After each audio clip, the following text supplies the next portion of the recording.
buenos días. El Tribunal de Justicia Administrativa del Estado de Guerrero agradece su presencia al curso taller Sistema Estatal Anticorrupción, que hoy inicia con el tema Procedimiento de Responsabilidad Administrativa ante los órganos internos de control y la calificación de las faltas administrativas. En esta sesión de apertura nos acompaña el maestro Alberto Gándara Ruiz Esparza, magistrado jurisdiccional consultivo del Tribunal de Justicia Administrativa del Estado de México. Nos acompañan los magistrados de Sala Superior Olimpia María Azucena Godínez Viveros, Evaluz Ramírez Baños y Héctor Flores Piedra, quien además será moderador de este evento. Cedo la palabra a nuestra magistrada presidente, doctora Marta Elena Arce García, quien nos dará un mensaje de bienvenida. Muy buenos días a todas y todos. El Tribunal de Justicia Administrativa del Estado de Guerrero les da la más cordial bienvenida y agradece enormemente el interés mostrado para registrarse en este curso taller Sistema Estatal Anticorrupción. Nos acompañan en este momento las y los magistrados de Sala Superior, salas regionales, personal jurisdiccional de 20 tribunales homólogos de diferentes estados de la República Mexicana, integrantes de órganos internos de control, de auditorías superiores, fiscalías, poder judicial estatales, de congresos del Estado, ayuntamientos, catedráticos, estudiantes, litigantes y público en general. Muchísimas gracias a todos por estar conectados en este evento.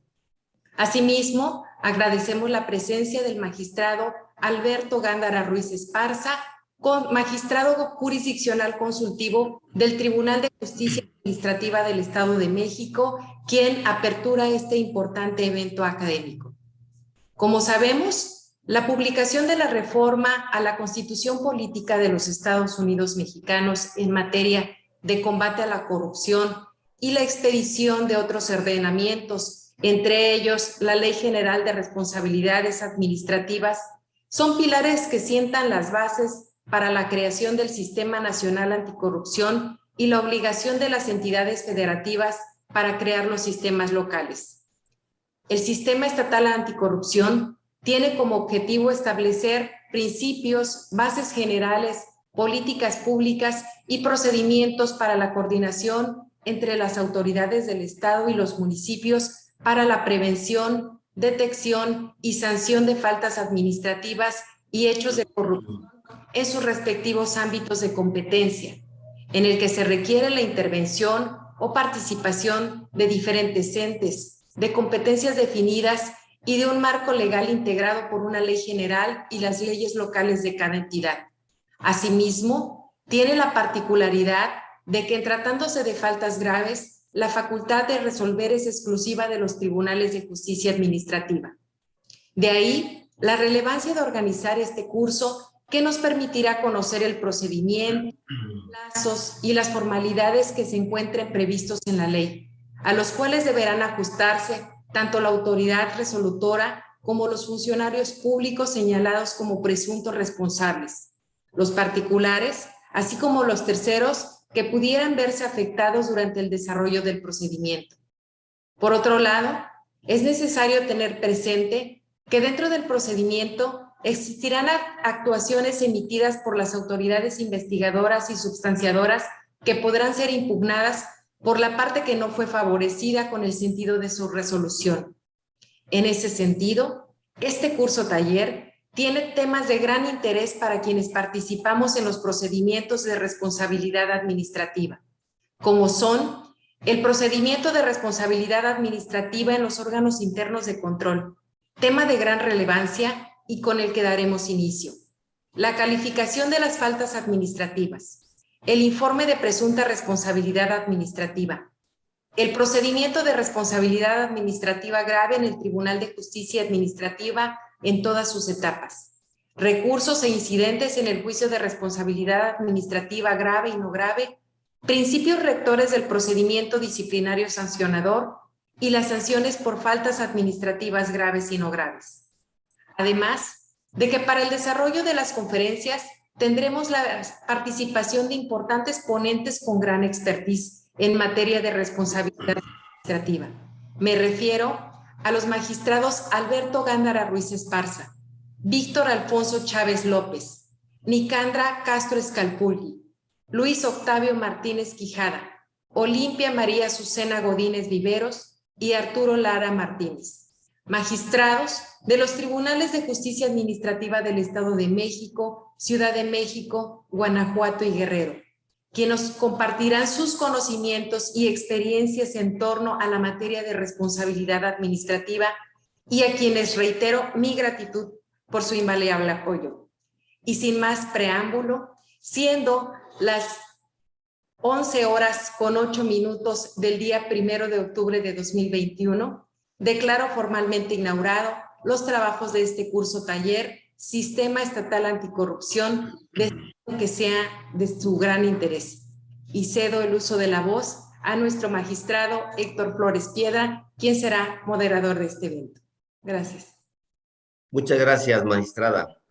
Muy buenos días a todo el auditorio que nos sigue a través de las diferentes plataformas digitales a este curso taller con el tema Sistema Estatal Anticorrupción, que ha tenido a bien organizar el Tribunal de Justicia Administrativa del Estado de Guerrero por conducto de su magistrada presidente, doctora Marta Elena Arce García. Nos acompaña el magistrado jurisdiccional consultivo del Tribunal de Justicia Administrativa del Estado de México, el maestro Alberto Gándara Ruiz Esparza, quien nos compartirá sus reflexiones acerca del tema procedimiento de responsabilidad administrativa ante los órganos de control interno y la calificación de las faltas administrativas. Sin duda será de gran interés escucharlo departiendo sus experiencias con este tema, que es novedoso, que aún no se da de entender con perfección en algunas dependencias, ya que en algunos casos se tienen dudas respecto a los recursos procedentes y a los límites de intervención de las autoridades investigadoras y de las substanciadoras en los procedimientos de responsabilidades administrativas ante los órganos internos de control. Nuestro expositor es licenciado en Derecho y maestro en Administración y Políticas Públicas. Cuenta con más de 30 años de experiencia en la administración pública federal, estatal y municipal. Por el tiempo limitado con el que contamos, solo destacaré su trayectoria en el área de responsabilidades. Se ha desempeñado en diversos cargos de órganos internos de control, tales como titular del órgano interno de control de la Comisión Nacional Forestal, director general de quejas, denuncias e inconformidades de la Cámara de Diputados del Congreso de la Unión, asesor de la Secretaría de Contraloría y Modernización Administrativa del Estado de Durango y auditor especializado de la Dirección de Quejas, Denuncias y Responsabilidades de la Secretaría de Agricultura y Recursos Hidráulicos. Desde el año 2017 es magistrado jurisdiccional consultivo del Tribunal de Justicia Administrativa del Estado de México. Es autor de los libros Responsabilidades Administrativas de los Servidores Públicos, Ley Federal de Responsabilidades Administrativas de los Servidores Públicos, Comentarios, Análisis y Particularidades en las legislaciones estatales, y del libro Derecho Disciplinario Mexicano, Nuevo Sistema Nacional Anticorrupción. Como docente, ha impartido cátedra en las materias de Derecho Administrativo y Derecho de la Administración Pública, profesor de posgrado para temas especializados del Derecho Administrativo en diferentes instituciones, ponente nacional e internacional en conferencias, cursos y talleres sobre fiscalización, control interno, responsabilidades administrativas de los servidores públicos. Como se puede ver, es todo un experto en la materia. Bienvenido, maestro Alberto Gándara Ruiz Esparza. Le cedo el uso de la palabra. Pues muy buenos días a todas, a todos. Muchísimas gracias al Tribunal de Justicia Administrativa de Guerrero por invitarme nuevamente a platicar con ustedes y poder compartir en esta ocasión, pues más que una charla, una clase con estos tópicos que ya se citaron. Y pues es un honor para mí estar nuevamente con ustedes. Y para no quitar más tiempo, entraríamos directamente a lo que sería la clase. Voy a compartir pantalla para que ustedes puedan ver la presentación. No sé si ya la ven ahí. ¿Sí se está viendo? Sí, se está viendo, magistrado. Excelente. Bueno, pues vamos a ver en esta ocasión este tema especializado, que es el procedimiento de responsabilidades administrativas ante los órganos internos de control y la calificación de las faltas, con todo lo que conlleva alrededor este tema, que es sumamente integral y complejo. Pareciera que solamente es el procedimiento, pero no, hay muchísimas cosas que tienen que ver alrededor de él. Y bueno, como en otras ponencias se van a ver particularidades del IPRA, particularidades de los medios de impugnación, particularidades de los principios rectores que rigen en el procedimiento disciplinario, pues yo solamente voy a darle una peinadita rápida a esos temas para poder entrar ya a lo que es el procedimiento y sus particularidades. Y bueno, ¿cómo se detona el poder disciplinario del Estado? Se detona con estas tres posibilidades. De oficio, es decir, cuando las autoridades investigadoras abren un expediente porque tienen algún hallazgo de que pudiera haberse cometido alguna falta administrativa. Entonces se abre un expediente de oficio. Por denuncia, que es cuando, pues, por los medios electrónicos o físicos, los ciudadanos o los propios servidores públicos presentan denuncias y de ahí se abre una investigación.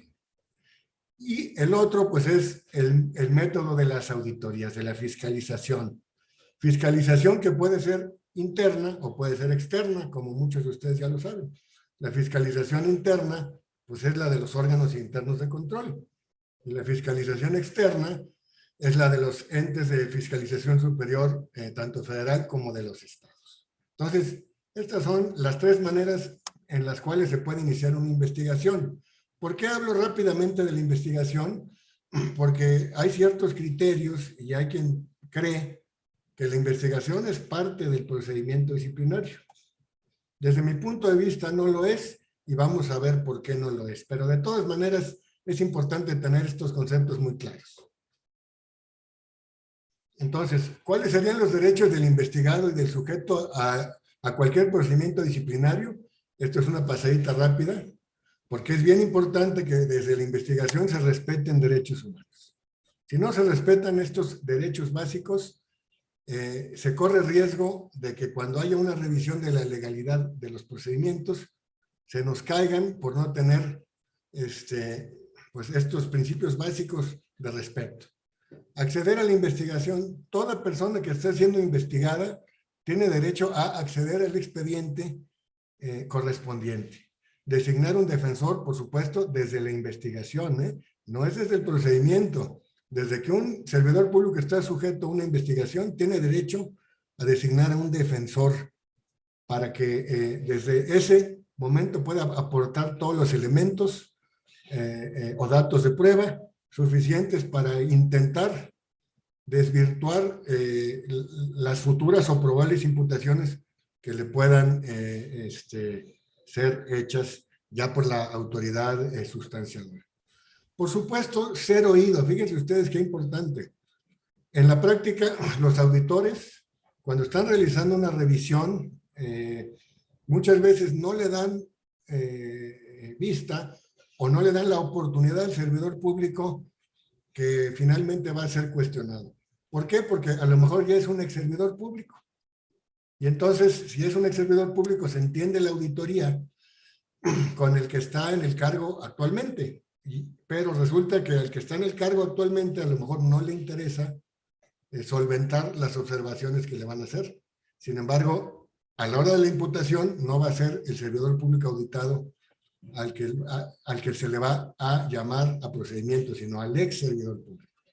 Entonces ahí es un punto bien interesante, porque puede ser cuestionado que en la investigación en las auditorías no se llamó al servidor público que finalmente se le va a reprochar alguna conducta ilegal, ¿no? Por supuesto, solicitar, aportar y controvertir los datos de prueba que tengan durante la investigación, impugnar determinaciones y obtener copias de la actuación. Estos son los básicos, ¿eh? Son los básicos nada más, pero puede haber más. Y bueno, los principios que rigen la investigación, que son muy parecidos a los que rigen también los procedimientos, y que no quiero entrar en mucho detalle porque es un tema que nos va a platicar en las próximas sesiones nuestra amiga magistrada Olimpia. Pero bueno, pues los principios básicos que rigen una investigación es la legalidad, la imparcialidad, la objetividad, la congruencia, la verdad material y el respeto a los derechos humanos. Eso es básico, ¿eh? Y estos principios, muchos de ellos vienen trasladados mutatis mutandi del derecho penal, que no quiere decir que los vamos a trasladar todos a rajatabla, ¿eh? Los principios del derecho penal que están previstos en la Constitución y que están reconocidos en los tratados internacionales y por los cuales hay muchísimos pronunciamientos de la Corte Interamericana de los Derechos Humanos, algunos son trasladados, pero no a rajatabla, son trasladados mutatis mutandi del derecho penal al derecho disciplinario. ¿Qué quiere decir mutatis mutandi? Que sin afectar la naturaleza de la materia disciplinaria. Que como ustedes saben, la materia disciplinaria, además, es derecho sancionador administrativo, pero especial. Entonces, no todos los principios del derecho penal que son trasladados al derecho sancionador común son trasladables al derecho disciplinario, que es una rama especializada del derecho administrativo sancionador. Entonces, no podemos trasladar literalmente estos principios porque el derecho penal es un derecho de heterotutela y el derecho disciplinario es un derecho de autotutela. Es decir, los servidores públicos estamos sujetos a ese régimen de sujeción especial. Pero bueno, pues ya tenemos en la Ley General principios clarísimos que rigen el jus puniendi disciplinario, y pues está la legalidad, está la tipicidad, pero la tipicidad disciplinaria, no la tipicidad penal. La presunción de inocencia, que es un principio que está reconocido en la Ley General de Responsabilidades, como ya lo vamos a ver más adelante. El indubio pro reo, que está trasladado como indubio pro disciplinado, que quiere decir que se tiene que resolver siempre más allá de una duda razonable. Y siempre se le tiene que respetar ese derecho de presunción de inocencia a los servidores públicos. Y en caso de cualquier duda, la autoridad no puede actuar de manera autoritaria y tendría que absolver si no tiene los elementos suficientes más allá de una duda razonable para poder resolver y condenar a un servidor público. Y un principio básico fundamental que es el non bis in idem, que es un tema muy complejo que daría para una clase completa, ¿eh? Porque en este Sistema Nacional Anticorrupción tenemos distintos órdenes en los que los servidores públicos pueden ser sancionados, pero resulta que en algunos casos se pudiera estar aplicando el non bis in idem si se sanciona antes por la vía penal y después por la vía administrativa o viceversa. Pero bueno, ese es un tema, como les digo, de una clase completa. Y bueno, ¿qué tenemos aquí como principio básico en el artículo 90? En el curso de toda investigación deberán observarse los principios de legalidad, imparcialidad, objetividad, congruencia, verdad material, respeto a los derechos humanos. Por lo tanto, las autoridades competentes serán responsables de la oportunidad, exhaustividad y eficiencia en la investigación, la integralidad de los datos y documentos, así como el resguardo del expediente en su conjunto. ¿Qué quiere decir esto? Que el expediente debe ser debidamente integrado, resguardado desde la investigación y no ser alterado hasta posteriormente cuando se turna a las áreas de responsabilidades, ¿verdad? Otra situación importantísima de recordar en la Ley General de Responsabilidades Administrativas es el tema previsto en el artículo 100. Fíjense bien lo que dice el artículo 100. Una vez calificada la conducta, se incluirá en el informe de presunta responsabilidad administrativa. Nos está diciendo la ley que se puede calificar la conducta con un auto previo al informe de presunta responsabilidad. Yo creería que no, y eso es, se los transmito a todos los órganos internos de control que nos están acompañando el día de hoy. Desde mi punto de vista, la calificación no se puede hacer de forma separada y previa al IPRA. La calificación se hace en el IPRA. ¿Por qué? Porque la calificación no puede ser materia de un análisis previo y separado y luego incluirse en el IPRA. La calificación finalmente es el resultado del razonamiento entre sucesos, hechos, pruebas y fundamento legal. Y todo eso debe estar descrito de manera contundente y exhaustiva en el informe de presunta responsabilidad administrativa. Entonces, compañeros de órganos internos de control, no hagan un auto de calificación previo a su IPRA. Califiquen en el IPRA. Ahí es donde se debe razonar, ahí es donde se debe, de manera exhaustiva, determinar la calificación de la falta, ¿no? Bueno, y el artículo 135 de la Ley General de Responsabilidades, yo les diría que es el artículo madre del respeto de los derechos de los investigados y de los sujetos a procedimiento disciplinario. Todos los que, todas las autoridades que estamos inmersas en la sustanciación y resolución y desde la investigación de procedimientos disciplinarios, debemos de ajustarnos a este artículo 135, que es fundamental. Toda persona señalada como responsable, que ahí está mal redactado el artículo, debería ser presunta, de una falta administrativa, fíjense ustedes, tiene derecho a que se presume su inocencia hasta que no se demuestre más allá de toda duda razonable su culpabilidad. Las autoridades investigadoras, dice el artículo, tendrán la carga de la prueba para demostrar la veracidad sobre los hechos que demuestren la existencia de tales faltas. Y dice, indebidamente redactado nuestro artículo 135, así como la responsabilidad de aquellos a quienes se imputen las mismas. La responsabilidad no la puede determinar la investigadora. La responsabilidad únicamente es a cargo de la resolutora. Hasta que no se emita una resolución, una sentencia, en donde se determine la responsabilidad del servidor público, hasta ese momento es que se determina esa calidad de servidor público responsable, y aún así se tiene que respetar todavía los medios de impugnación correspondientes para determinar y respetarle al servidor público su presunción de inocencia. Entonces, este es un error de nuestro artículo 135, porque está diciendo que la autoridad investigadora es la que determina la responsabilidad, y eso no es cierto. Determina en el IPRA elementos que le van a dar sustancia a la autoridad sustanciadora, valga la redundancia, para que inicie un procedimiento disciplinario. Y es la resolutora la única que puede determinar esta calidad.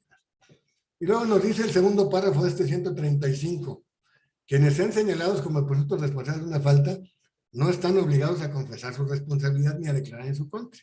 El silencio no deberá ser considerado como prueba o indicio de su responsabilidad en la comisión de los hechos que se le imputan.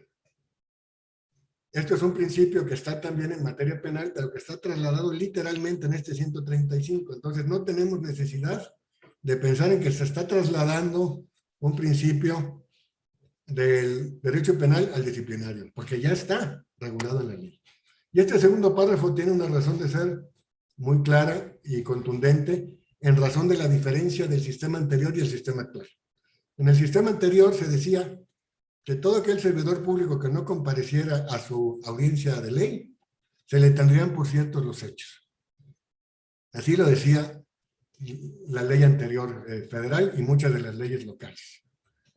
Este segundo párrafo del 135 tiene pues un cambio de paradigma total, garantista en este nuevo sistema.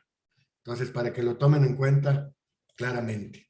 Cuando un servidor público es citado a la audiencia inicial en este sistema y no comparece de manera personal, ojo, contralores, ojo, titulares de áreas de responsabilidades, no está obligado a comparecer personalmente. No lo pueden obligar a comparecer personalmente. Si presenta un escrito de defensa el día y fecha señaladas para la audiencia, se le tiene que tomar en cuenta ese escrito de defensa. No lo pueden dejar de lado por el hecho de que la ley señale que el servidor público deberá comparecer de manera personal. Eso sería una interpretación literal de la ley restrictiva de derechos. Entonces, deben tener muy claro que el hecho de que no comparezca no implica que se le puedan tener por ciertos los hechos, y mucho menos que si presenta un escrito no se le tome en cuenta. Y bueno, este artículo 3, fracción 18 de la Ley General de Responsabilidades Administrativas describe lo que es el IPRA. No voy a entrar en detalles porque también mi amigo y magistrado Víctor Chávez lo va a explicar de manera majestuosa, ya lo verán, y muy extenso, muy amplio, los alcances de este IPRA y lo que debe contener. Pero bueno, nuestra ley define el IPRA como el instrumento madre que da inicio o que da origen a las imputaciones que van a ser formuladas a un servidor público.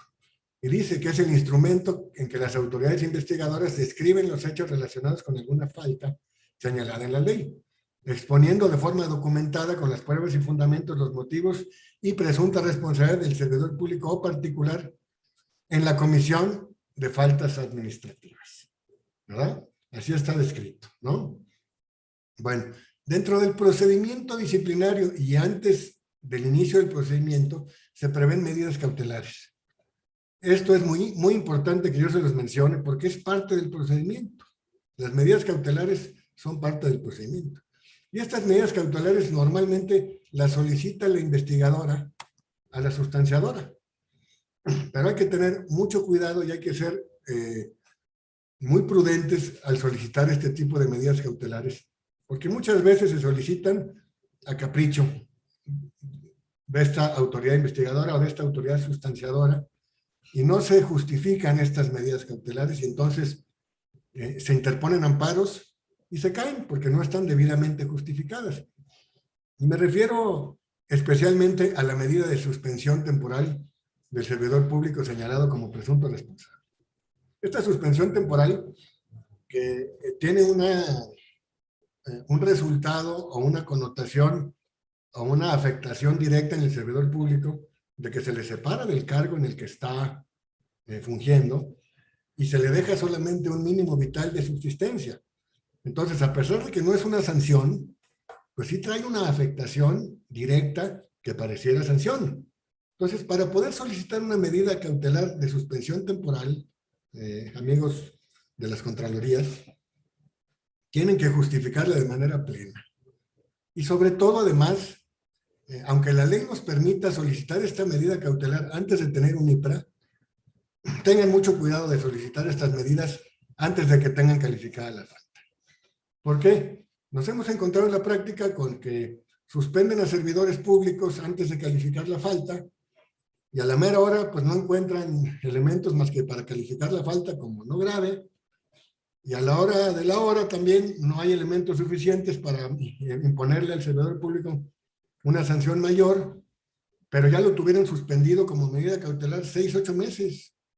Y la falta no daba más que para una amonestación. Y entonces ahí van a tener que estar restituyendo al servidor público hasta los salarios que le fueron privados.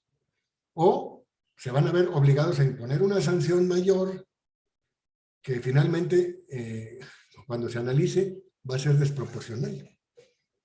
Entonces, antes de solicitar una medida cautelar, tengan ya calificada su falta, tengan su IPRA. Si no, se van a meter en problemas de legalidad porque se va a cuestionar que se está solicitando esa medida cautelar sin una justificación suficiente, ¿verdad? Y para ir avanzando, porque hay otras medidas cautelares que ya las tienen ahí en pantalla, pero pues nos puede quitar mucho tiempo y faltan todavía muchas láminas que analizar. Otro de los temas que es importantísimo tratar dentro de nuestro procedimiento disciplinario es la improcedencia. ¿Por qué? Porque las autoridades deben analizar de oficio las causales de improcedencia y desobedecimiento del procedimiento.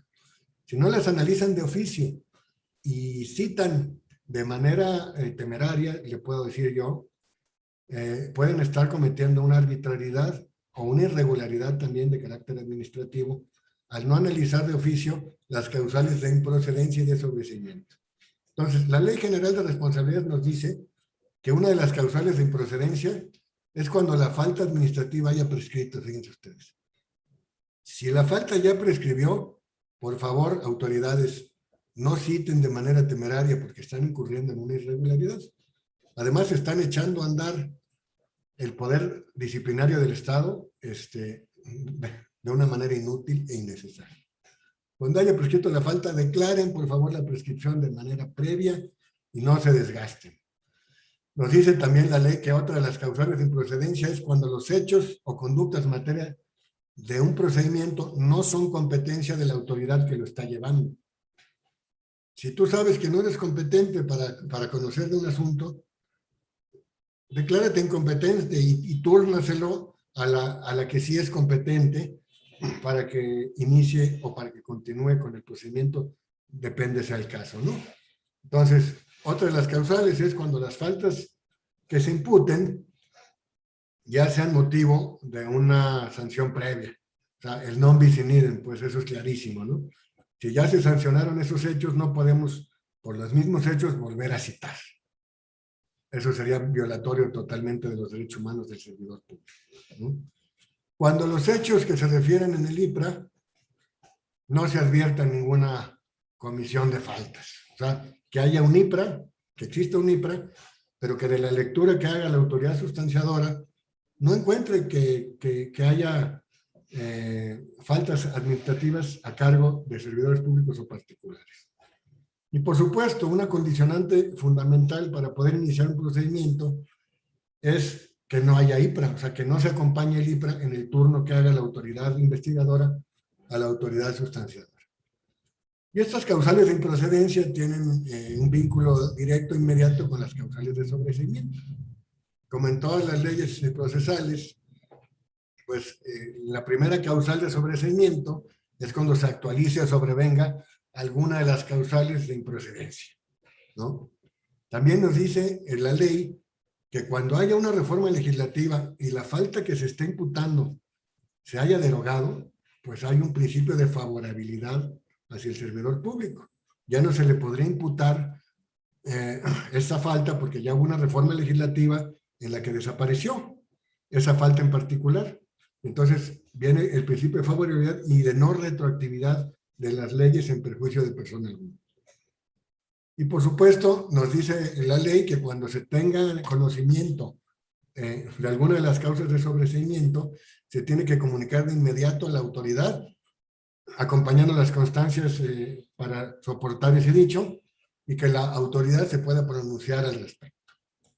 Bueno, vamos a otro tema también importantísimo de análisis previo al inicio de los procedimientos disciplinarios, porque de ahí parte la posibilidad de que se inicie o no se inicie un procedimiento. Y yo le he denominado en mis pláticas beneficios de la ley a infractores. ¿Y por qué le llamo beneficios de la ley a infractores? Porque eso es, literalmente eso es. La ley concede beneficios específicos, particulares, directos, para algunos casos en donde hay infracciones y se cumpla con algunos requisitos. Y me refiero especialmente al artículo 50, al artículo 77, y creo que, bueno, creo que es el 88 y el 100. Ahorita lo vamos a ver. Bueno, el artículo 50 de la ley nos dice que la autoridad resolutora podrá abstenerse de imponer la sanción que corresponda cuando el daño o perjuicio de la hacienda pública no exceda de 2,000 veces el valor diario de unidad de medida de actualización y el daño haya sido resarcido y recuperado. Fíjense ustedes qué importante esta redacción del artículo 50, párrafo segundo. Primero, esto solo lo puede hacer la autoridad resolutora, ninguna otra. Habla de autoridades resolutoras, no lo puede hacer ni la investigadora ni la sustanciadora. Tiene que ser la resolutora en faltas no graves. Y aquí, pues nos encontramos con un podrá, pero en un sistema garantista ese podrá se traslada en un deberá. Ahorita vamos a ver por qué. Y aquí lo que es cuestionable de la redacción de nuestra ley, se los comparto desde mi punto de vista, es esta última parte, donde dice que haya sido resarcido o recuperado. Quiere decir que si hay una recuperación, aunque no haya voluntad del servidor público para reintegrar el monto, pero de alguna manera se haya recuperado por requerimientos o de una manera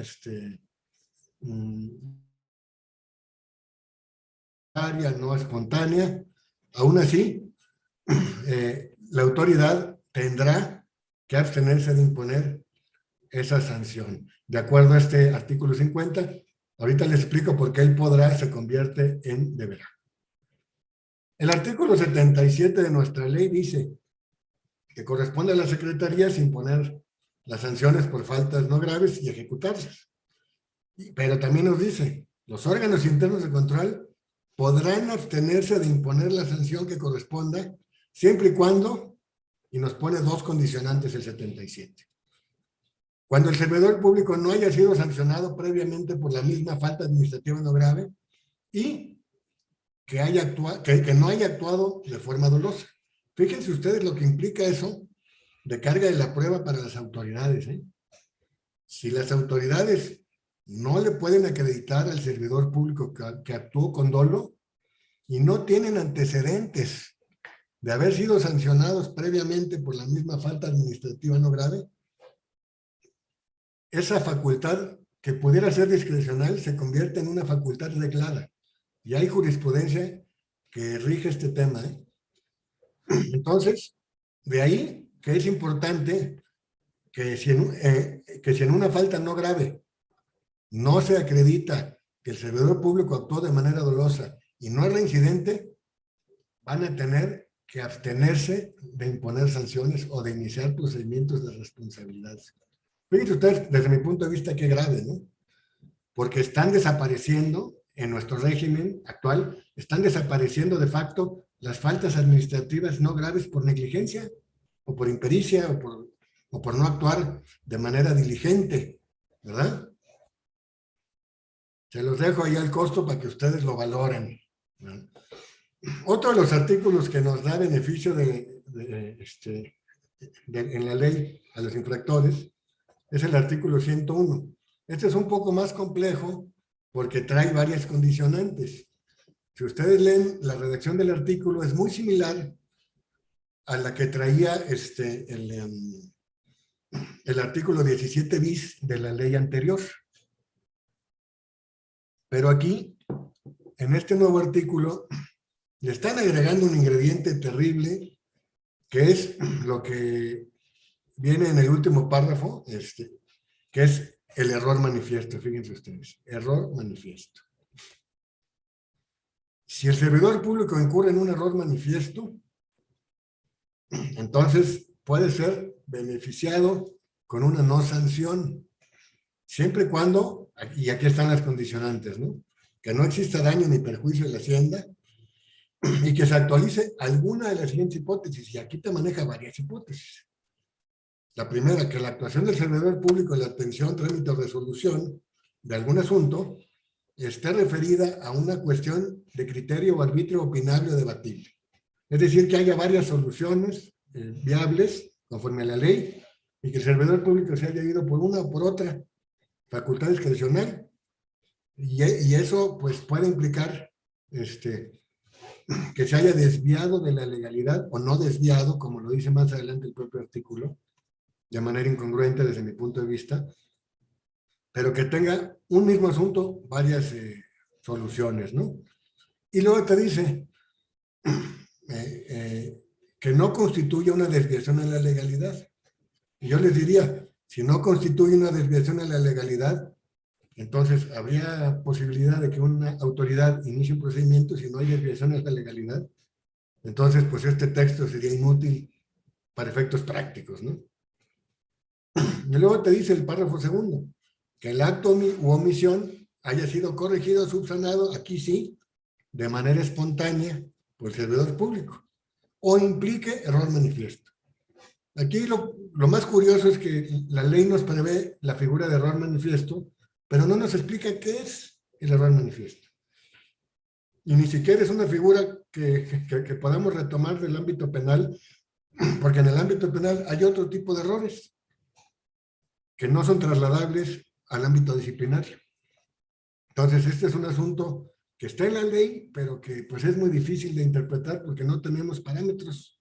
Y hasta que no haya una determinación de alguna autoridad en donde se base en eso y algún pronunciamiento por parte de algún tribunal, no sabemos cómo se puede interpretar este concepto de error manifiesto.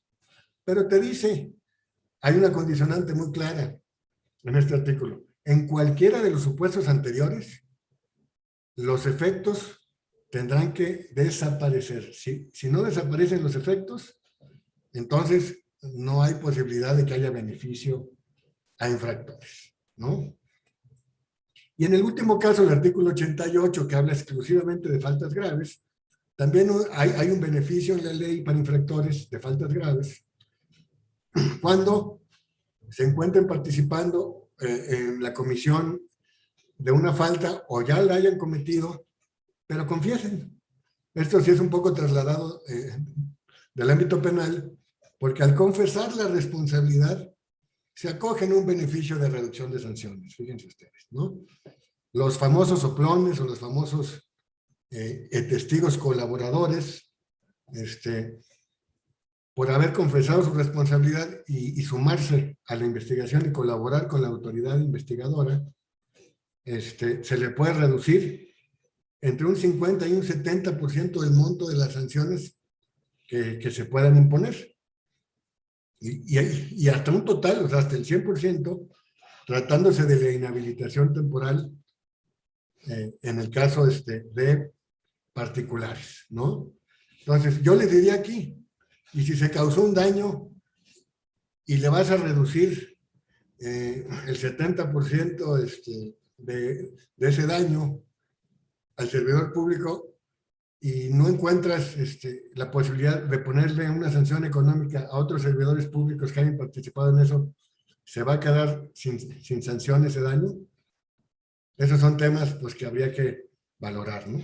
Para que puedan acceder a este beneficio, la propia ley nos marca varios requisitos. Y es pues, que no se haya notificado a ninguno de los infractores el inicio del procedimiento, y por supuesto que la persona que pretenda acogerse a este beneficio pues esté dentro de los que hayan cometido la falta, ¿no? Y que a juicio de las autoridades se compruebe la existencia de la infracción. Y fíjense usted, dice, la responsabilidad de quien la cometió. Pues no puedes determinar responsabilidad si todavía no concluyes, ¿no? Parte de los errores de nuestra ley, pero bueno, ahí está, redactada. Por supuesto, otro de los requisitos es que la persona que pretenda acogerse a este beneficio coopere de manera plena y permanente con la autoridad que está llevando la investigación. Y que en el momento en que se le pida que deje de participar, lo haga, ¿no?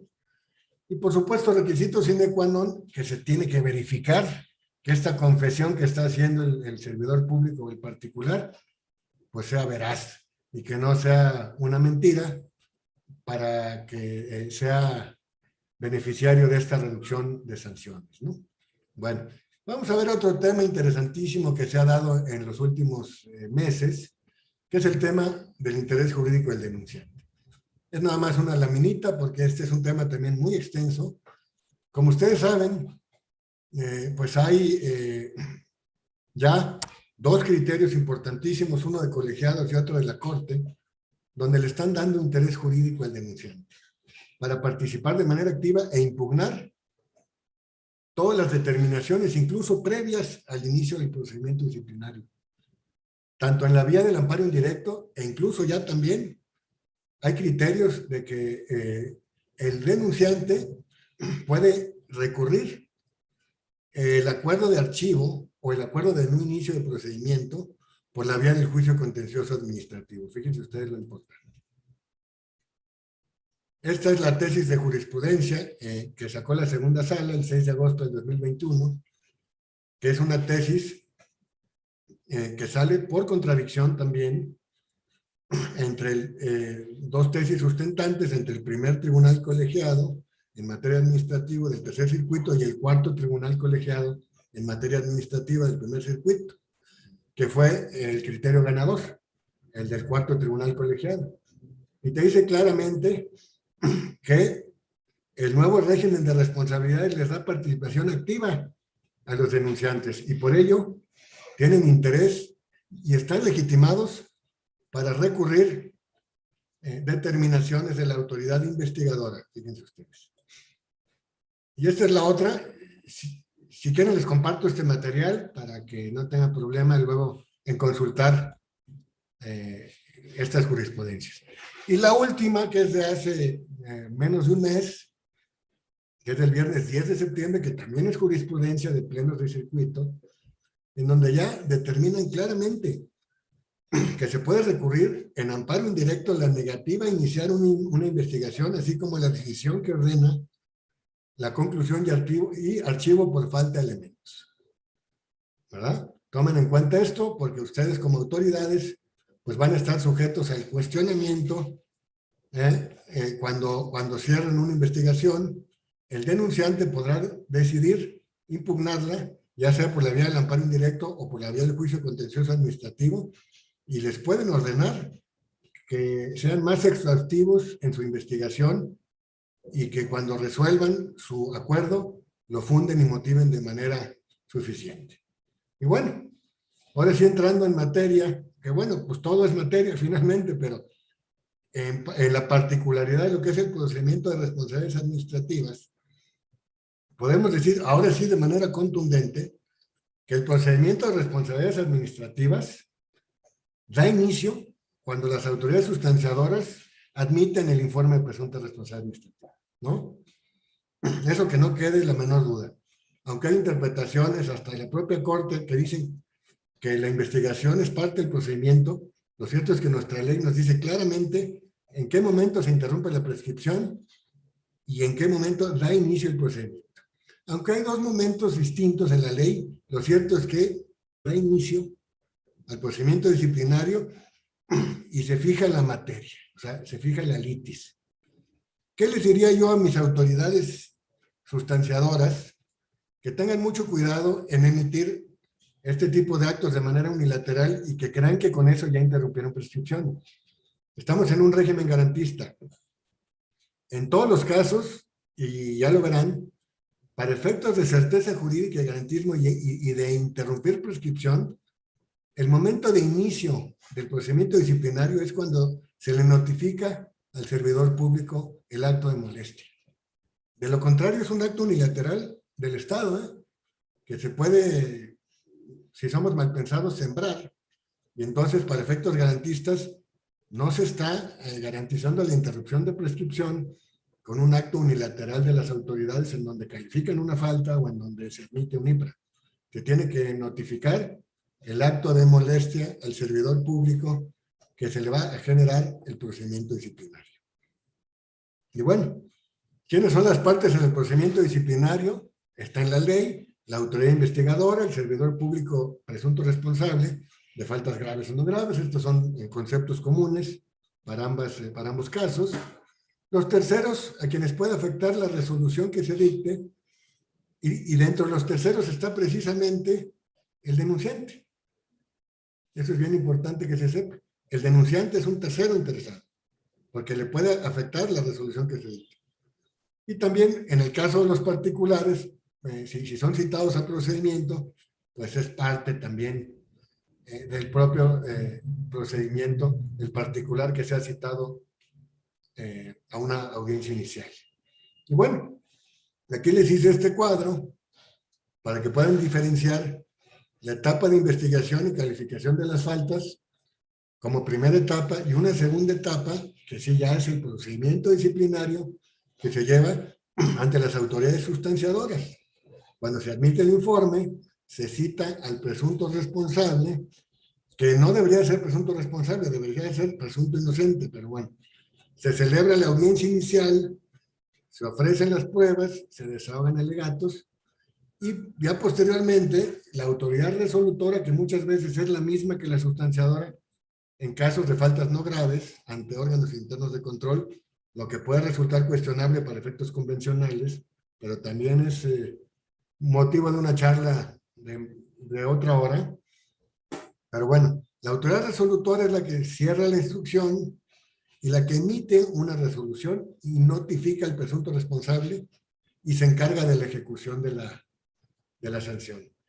Y eso lo vamos a ver más adelante porque en la ejecución de las sanciones hay diferencias entre faltas no graves y graves que vale la pena destacar desde ahorita, independientemente de que se pueda mencionar en las siguientes clases, es bien importante diferenciar. El defensor de oficio, queridos amigos y amigas, ¿qué está pasando con la figura del defensor de oficio en la práctica? Ha sido toda una problemática, todo un dilema, porque hay autoridades que dicen que si no hay defensor de oficio, no pueden continuar con el procedimiento disciplinario. Y lo ven como en el ámbito penal, que ahí sí es irrenunciable. El defensor de oficio, pues cuando una persona está encarcelada y no tiene una persona que lo defienda en el ámbito particular, el Estado le tiene que asignar un defensor de oficio de manera forzosa. Y ahí sí es irrenunciable. ¿Pero qué creen? Ya hay criterios internacionales de responsabilidad patrimonial del Estado cuando el defensor de oficio actúa de manera negligente. Si el servidor público no está bien defendido, o si el imputado en el ámbito penal no está bien defendido, puede haber una situación de responsabilidad patrimonial del Estado por no haberle asignado a un perito que conozca la materia y que pueda no estarlo defendiendo de manera adecuada, ¿no? Y el fundamento pues está en el 208 y el 209 de la ley, en donde dice claramente que de no contar con un defensor de oficio le será nombrado uno de oficio. Perdón, de no contar con un defensor le será nombrado uno de oficio, ¿no? Pero ¿qué pasa si el servidor público renuncia a ese defensor de oficio? Necesitamos forzarlo para que lo acepte a fuerza. ¿Qué pasa si lo forzamos para que lo acepte y luego el servidor público alega que ese defensor de oficio él no lo quería y que lo defendió mal? Y que con motivo de esa mala defensa fue sancionado. Fíjense ustedes la complejidad de esta figura, ¿no? Y bueno, pues ahí está la Convención Americana de los Derechos Humanos, el Pacto de San José, en el artículo 8 de las garantías judiciales, numeral 2, inciso E. Es un derecho irrenunciable de ser asistido por un defensor proporcionado por el Estado. Pero esto es en materia penal. Esto es en materia penal. Es un derecho irrenunciable.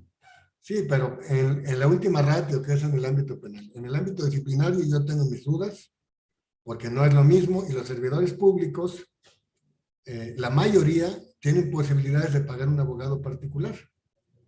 Y si renuncian de manera expresa a la defensa del Estado, no necesariamente aplican las reglas del derecho penal desde mi punto de vista. Bueno, ¿cuál es la prescripción? Ya sabemos todos cuál es la prescripción en materia de responsabilidades de acuerdo a la ley actual.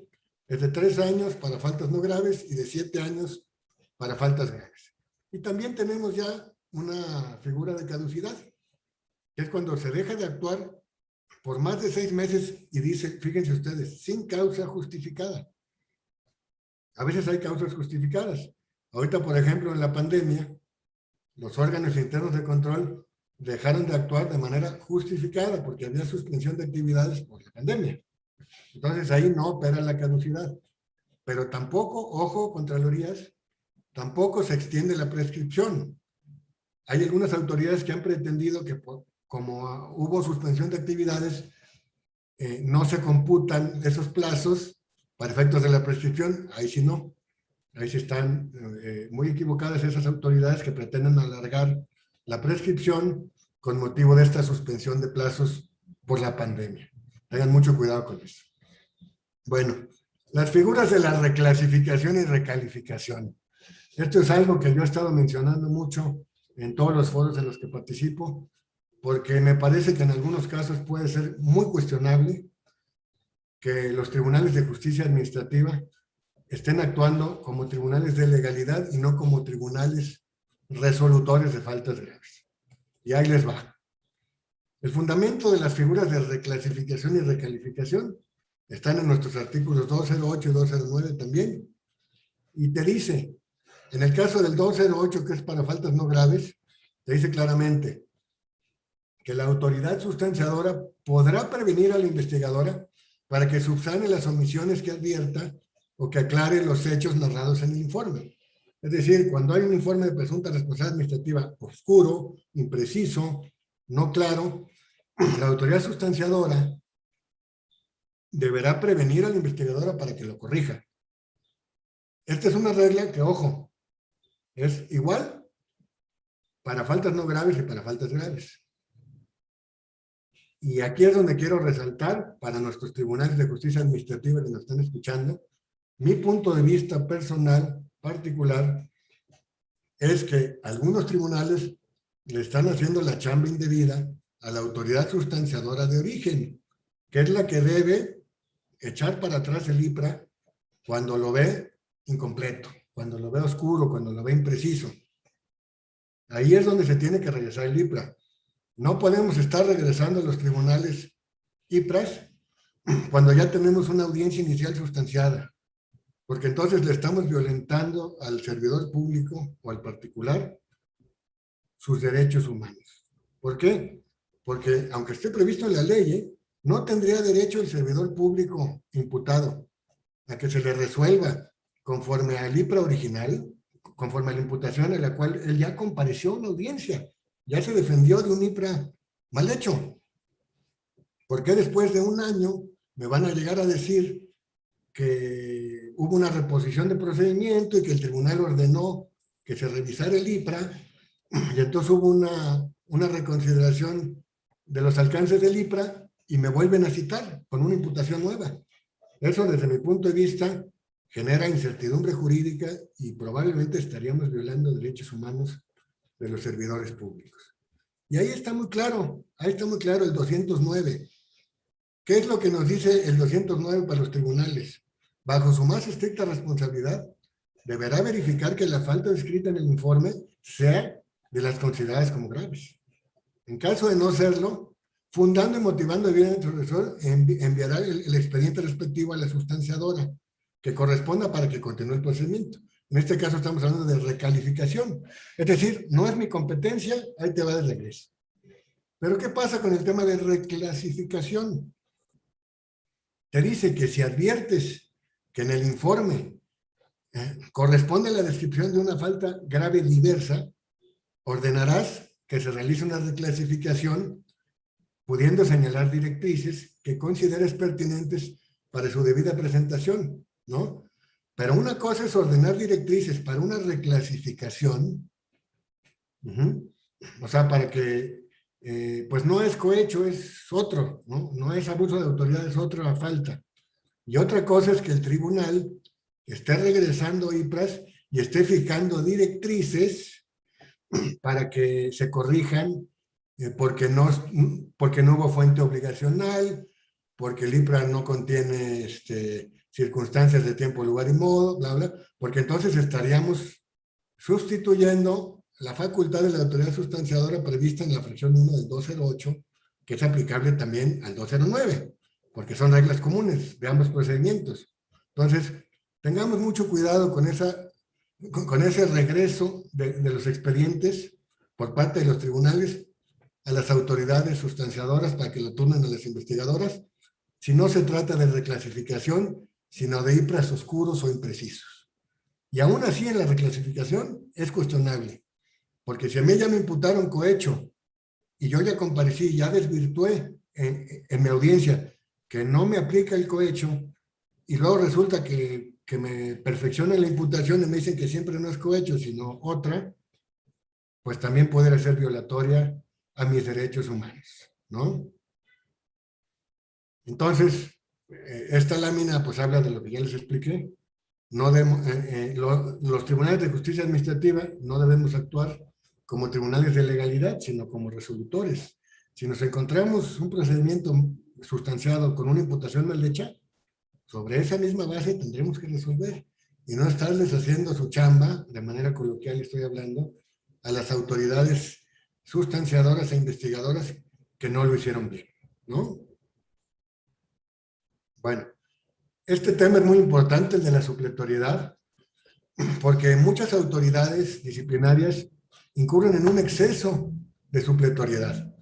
Acuérdense que la supletoriedad es cuando hay figuras no completas en una ley y podemos acudir a la ley secundaria o supletoria para completarlas. Pero no podemos estar agarrando figuras que no existen en nuestra ley original y sí existen en la ley secundaria o supletoria para traerlas a nuestro procedimiento. Eso es utilizar la supletoriedad de manera excesiva e indebida. Debemos ser muy cuidadosos. Y tengan muy claro todos los tribunales de justicia administrativa locales y todas las autoridades locales que la supletoriedad de la ley general es en materia contenciosa administrativa. Si sus leyes locales prevén otra supletoriedad distinta, no la utilicen, porque eso es violatorio al precepto de la ley general y puede generar incertidumbre jurídica. Por ejemplo, en la Ciudad de México también está prevista la supletoriedad del Código Nacional de Procedimientos Penales. Y yo les he dicho a mis compañeros que no les conviene estarla usando, porque el procedimiento disciplinario tiene una supletoriedad clara en la ley general y dice de manera contundente la ley general que en el caso de los estados, la supletoriedad es de sus leyes de justicia administrativa locales o leyes contenciosas administrativas locales. Entonces ahí es importante. Y bueno, ¿qué debemos tomar en cuenta a la hora de resolver los órganos internos de control y también los tribunales de justicia administrativa? Estas son reglas comunes. Artículo 205 de nuestra ley general. Toda resolución debe ser clara, precisa y congruente con las promociones, ¿verdad? Que hayan hecho las partes, resolviendo siempre sobre lo que se haya pedido, o sea, sobre la litis. Y debemos usar un lenguaje claro y sencillo, debiendo evitar siempre las transcripciones innecesarias. ¿Qué hacen muchas autoridades disciplinarias? ¿Qué hacemos muchos tribunales de justicia administrativa?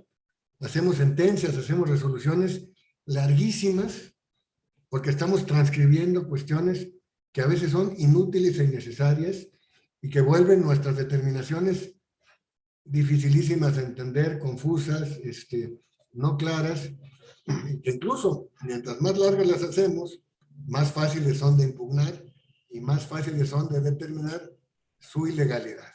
Entonces, sigamos esta regla del artículo 205 para determinar lo que tengamos que determinar en nuestras resoluciones. Y bueno, ese concepto de congruencia que habla el 205, pues lo retoma también el 207, que te dice que las sentencias definitivas, aquí ya te habla de sentencias, que es el caso de faltas graves, deberán valorar las pruebas admitidas y desahogadas, las consideraciones lógicas jurídicas que sirven de sustento. Fíjense ustedes algo muy importante, en el caso de daños y perjuicios, no se pueden imputar daños y perjuicios y sancionar con sanciones económicas si no se está comprobando de manera fehaciente el daño o perjuicio causado a la hacienda pública. Que les quede muy clara esta parte, 207, fracción 6. Si no se acredita el daño, no podemos imponer sanciones económicas, porque si lo hacemos, estamos generando una resolución, una sentencia ilegal que va a poder ser combatida y seguramente nos la van a cuestionar porque no tenemos un sustento sólido para determinar un daño o un perjuicio causado a la hacienda pública. Y por supuesto también, si hay un beneficio indebido, se le tiene que acreditar al servidor público de qué manera obtuvo ese beneficio indebido. Entonces, son reglas muy claras que debemos seguir al resolver. Y bueno, nuestro esquema de sanciones. Rapidísimo, es importante conocer cuál es nuestro esquema de sanciones, sobre todo para saber cuáles se empalman entre faltas no graves y faltas graves, y cómo deben resolver los órganos internos de control para ser congruentes y proporcionales. Fíjense ustedes, Aquí está nuestro catálogo de sanciones para faltas no graves, y nuestra ley nos permite, como órganos internos de control, emitir sanciones hasta con una inhabilitación por un año, por una falta no grave. es una sanción que se empalma con las faltas graves. Entonces, deben ser muy cuidadosos los órganos internos de control al imponer una inhabilitación por un año, porque pueden incurrir en una incongruencia, en una desproporción entre la magnitud de la falta, de la comisión de la falta, y la magnitud de la sanción que están imponiendo. El hecho de que esté en el catálogo de sanciones de nuestra ley no quiere decir que la podamos imponer como máxima si no tenemos los elementos suficientes para determinar el grado de participación, el grado de culpabilidad, el dolo en el que haya participado el servidor público, la coparticipación que haya hecho con otros, etcétera, etcétera, como para llegar de manera lisa, llana o simple a una inhabilitación temporal por un año, muchas veces a lo mejor porque ya no está el servidor público en funciones. Y entonces pensamos, pues para alcanzarlo le vamos a inhabilitar, porque si lo suspendemos, pues ya no le aplica porque ya no está. Entonces vamos a inhabilitarlo porque ya no está para alcanzarlo. No, esa es una consideración arbitraria y que deben tomar en cuenta ustedes al resolver. Porque además, si ustedes se van al catálogo de sanciones de faltas graves, se van a dar cuenta que todas las faltas graves que no causen daños, no se puede imponer una sanción mayor a un año de inhabilitación. Entonces ahí es donde nuestra ley es incongruente, porque está dejando los actos de corrupción, que aunque no causen daño, son actos de corrupción generalmente, con una sanción de un año de inhabilitación, que es la máxima de faltas no graves. Solamente hay una sola falta grave sin daño que te prevé la posibilidad de inhabilitar por 5 años. El resto están por un año y solamente puedes extender ese plazo cuando haya daños, perjuicios o beneficios indebidos. Entonces tienen que tener esto muy claro y ser muy cuidadosos. ¿Y por qué también? Porque ya por último les quiero hablar de la ejecución de las sanciones. Para que se den cuenta ustedes que nuestra ley establece una diferencia muy delicada en la manera de cómo se van a ejecutar las sanciones por faltas no graves y la manera en la que se van a ejecutar las sanciones por faltas graves. Fíjense ustedes, ahí está el 111. En los procedimientos de responsabilidad administrativa deberán observarse los principios de legalidad, presunción de inocencia, imparcialidad y bla, bla, bla. 135, nuevamente, presunción de inocencia. ¿Y qué está pasando con las reglas que nos dicta nuestra ley para ejecución de faltas? Artículo 222, que nos dice cómo se ejecutan las faltas administrativas no graves. Y te dice que la ejecución se llevará a cabo de inmediato, en los términos que disponga la resolución. Fíjense ustedes, de inmediato, ¿eh?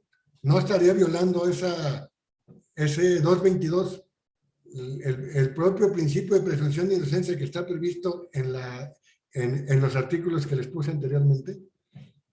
Podemos llevar a cabo una ejecución inmediata por faltas no graves, porque nos dice la ley que así sea, y violándole el principio de presunción de inocencia reconocido de manera internacional, que no puedes tenerlo por culpable hasta que no se agoten todas las instancias que tiene el servidor público para recurrir la sanción que le fue impuesta, ¿no? O el imputado en el ámbito penal, ¿no? La presunción de inocencia tiene ese alcance.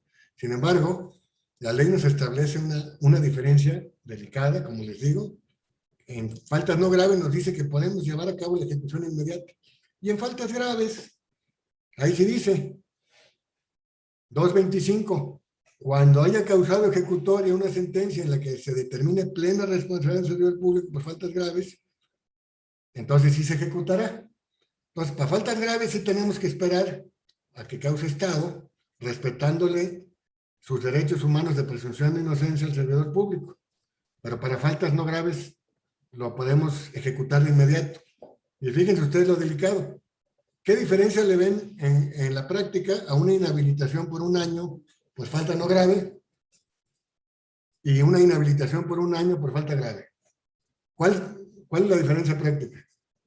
Ninguna, absolutamente ninguna.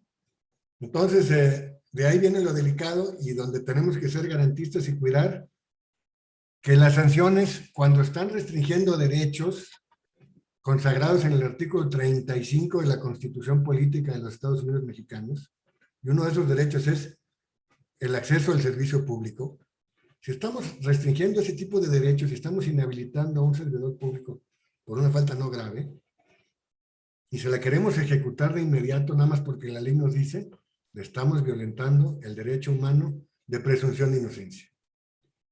Fíjense ustedes, para que lo tengan en cuenta, ¿no? Entonces, la reflexión aquí es, pues la ley nos está poniendo en un paradigma porque nos establece dos cuestiones distintas o dos formatos distintos para ejecutar sanciones. Pero pues este es un derecho, como les digo, reconocido por tratados internacionales. Ahí están, ahí se los cito en esta lámina. Es muy claro en estos tratados y además en la interpretación que ha dado la Corte Interamericana de los Derechos Humanos, ¿no? Que es un derecho humano que hasta que no tengas una sentencia o resolución condenatoria firme, se te tiene que seguir considerando como inocente. Hasta que no se desvirtúe por completo la presunción de inocencia, es que ya se te puede determinar como culpable. Antes eres no culpable. Entonces, bueno, pues prácticamente estas son las reflexiones que pues yo les quería compartir en esta jornada.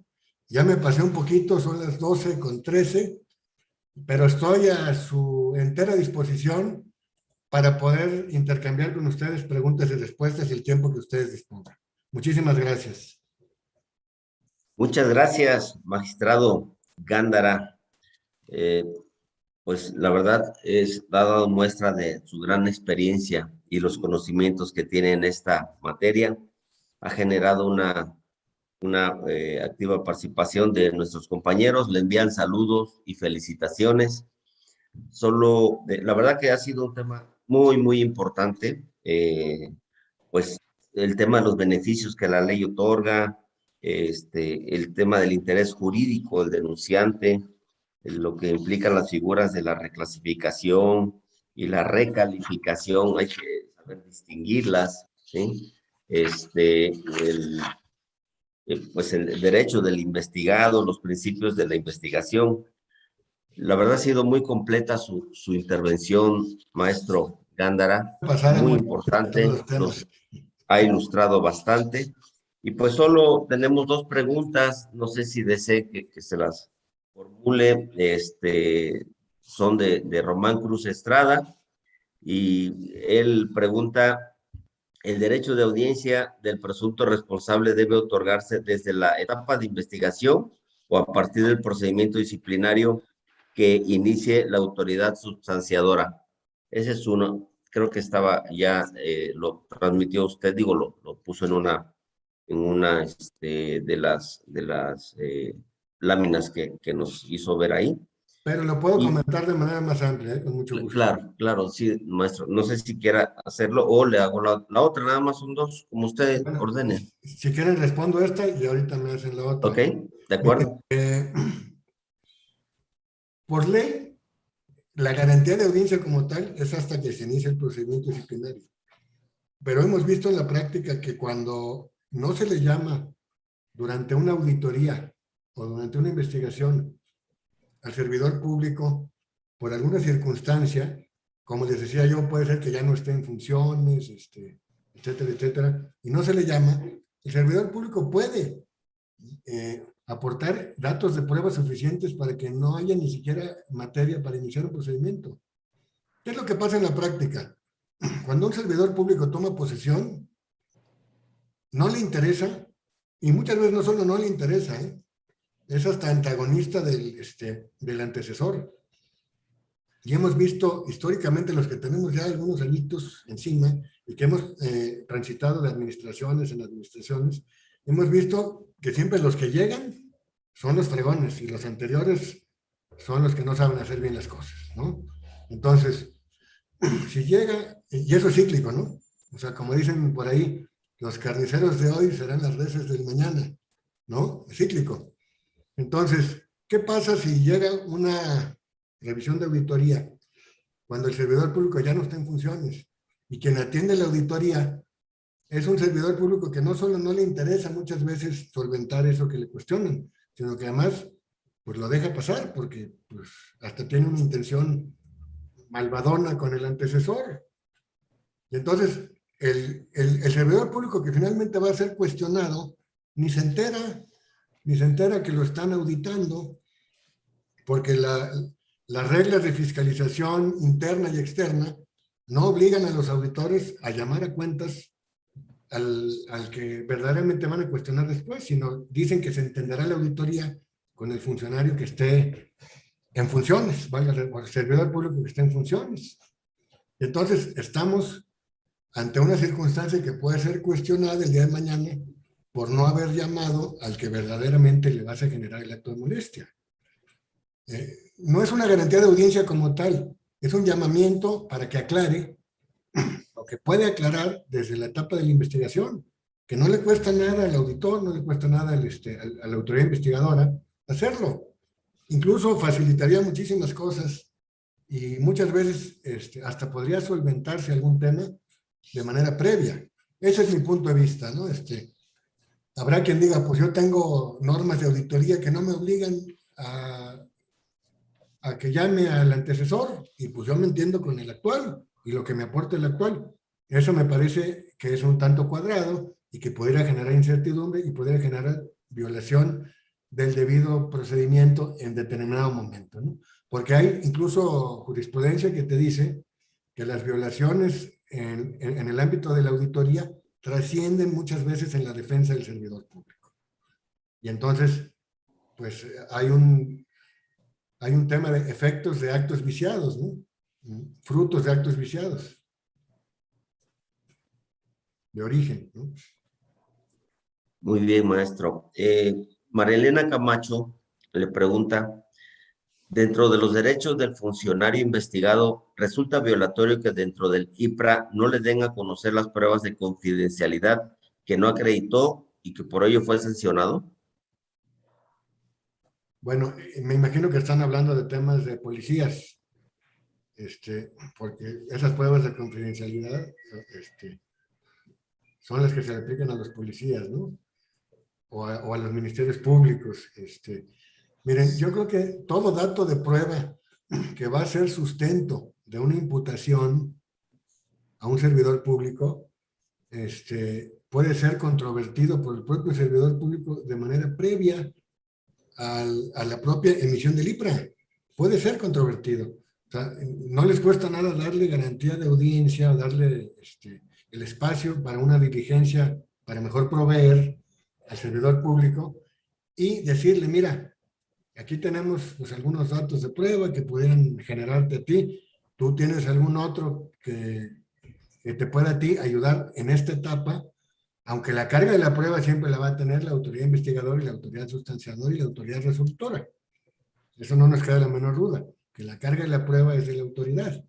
Entonces, el que no se le dé a conocer de origen pudiera no ser violatorio, porque también en el momento en el que se le cite, pues tiene derecho a controvertir esos datos de prueba que le está presentando el IPRA durante el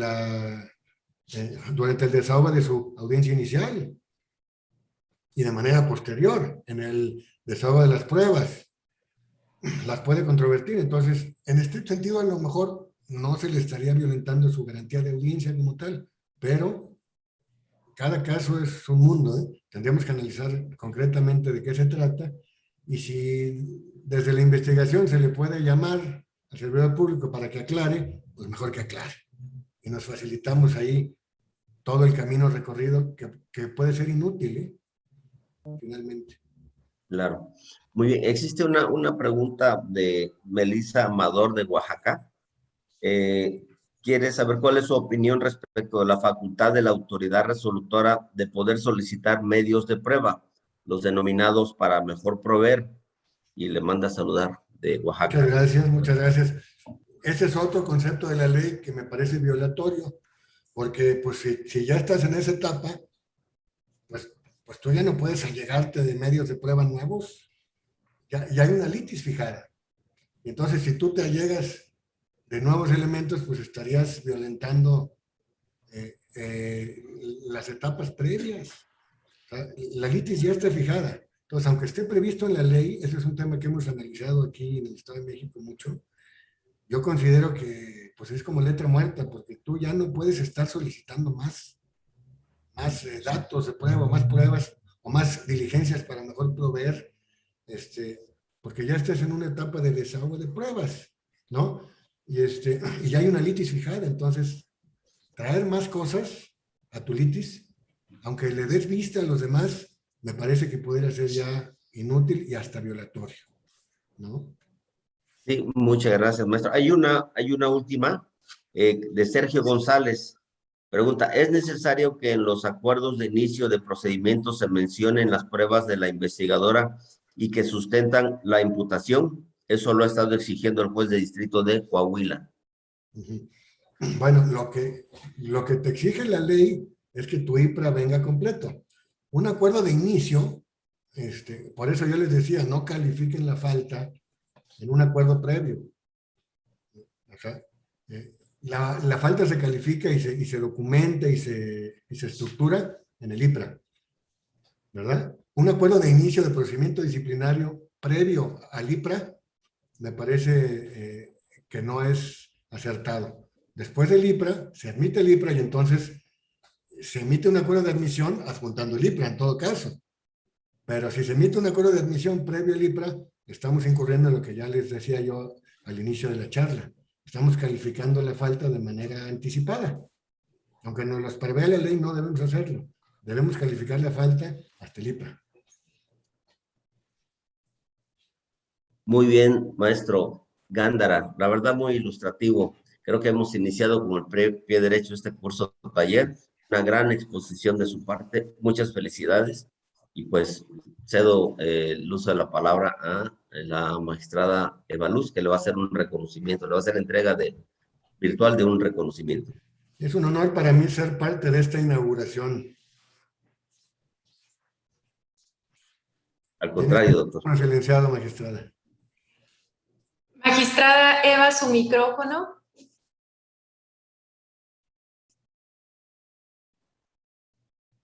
Muchas gracias por este honor de poderme dirigir a esta distinguida audiencia y en especial por permitirme ser la conductora para hacerle llegar a nuestro excelente invitado especial de este día, maestro Gándara, pues un reconocimiento virtual que en su oportunidad se le hará llegar de manera física.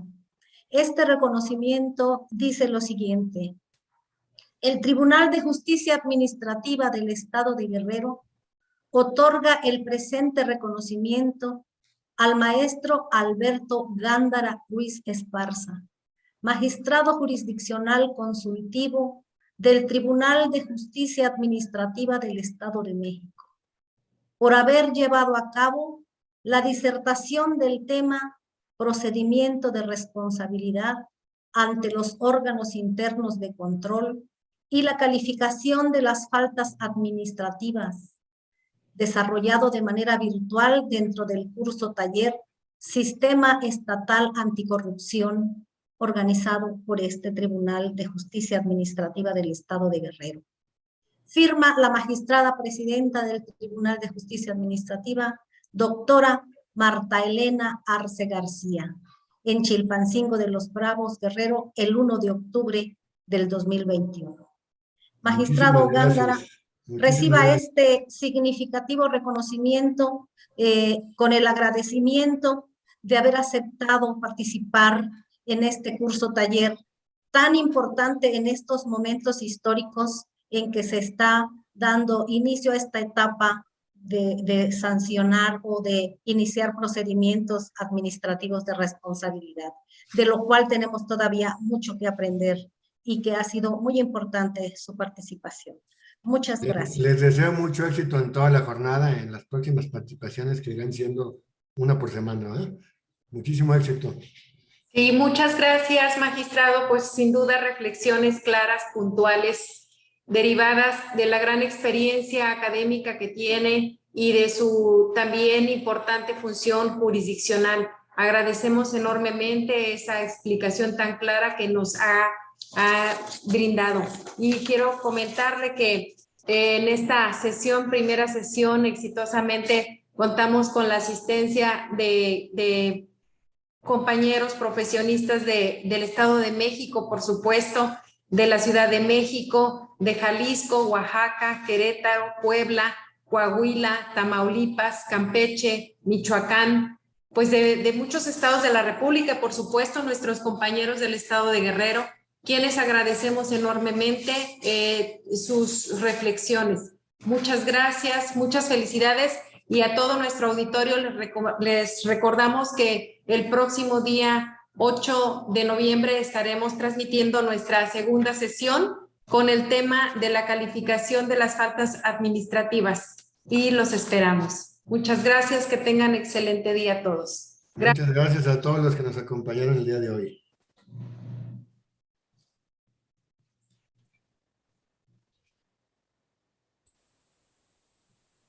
Lupita, Lupita, tu micrófono. Por su presencia, a todos los asistentes al curso taller Sistema Estatal Anticorrupción, que hoy dio inicio con el tema Procedimiento de Responsabilidad Administrativa ante los órganos internos de control y la calificación de las faltas administrativas. Agradecemos su atención. Que tengan una excelente tarde.